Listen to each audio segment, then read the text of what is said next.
Hi guys, I'm here with a story for you from the Good Old Days magazine. I got a new one, so I've been looking up some stories for you guys. This one is called Something New at the Wedding. I already went ahead and read this one last night. I liked it really well. It's by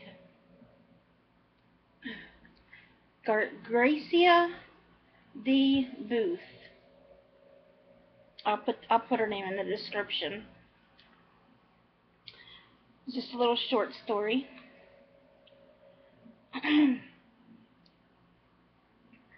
When I was 8 years old, my bosom pal, Emmy, was to be flower girl at the church wedding of her big sister, Irma. Practically everyone in the community had been invited. Emmy had a dream of a dress, sheer and ruffly, and it came clear down to her new white sandals. Mother would play the organ, and my preacher daddy would perform the ceremony. Daddy insisted that I sit by my mother behind the organ, completely hidden from Emmy's sight. I would have to peek around the organ to see what was going on. The church was packed. When Daddy Ray, the groom, and the best man came out of Daddy's study and solemnly took their places in front of the altar. Unnoticed by anyone but me, and I sure didn't let on, my little dog Fido had managed to sneak in the half-open side door and creep under my chair. Then Mother swung from the soft strains to A Wild Rose into the slow, solemn chords of Here Comes the Bride.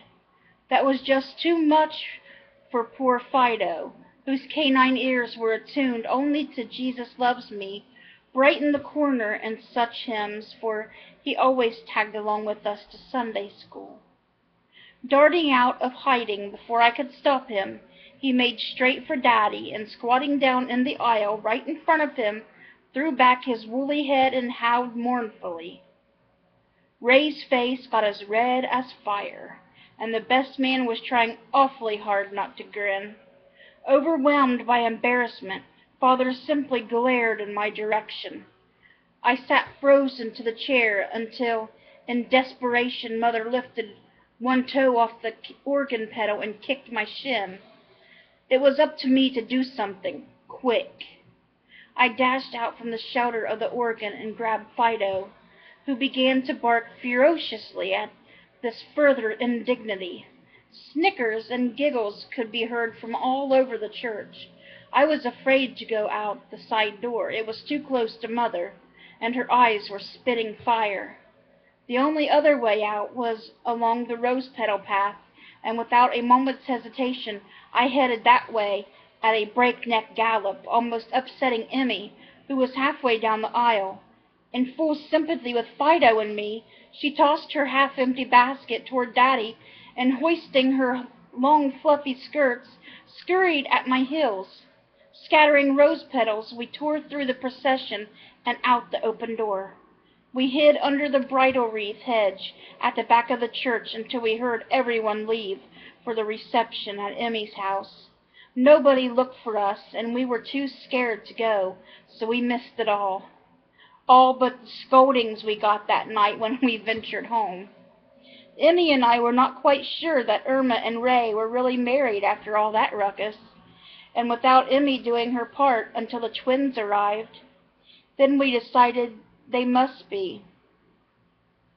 And when the babies were named for us, Emma and Ella, we knew at long last we were really fully forgiven. Because, you know, I can just picture that little dog running up there, sitting by the man up there, standing by the altar, throwing his head back, howling along to the Here Comes the Bride. Oh, I just thought that was so funny. So I hope you guys enjoyed it as much as I did, and I hope you guys have a great rest of your night. Bye, guys.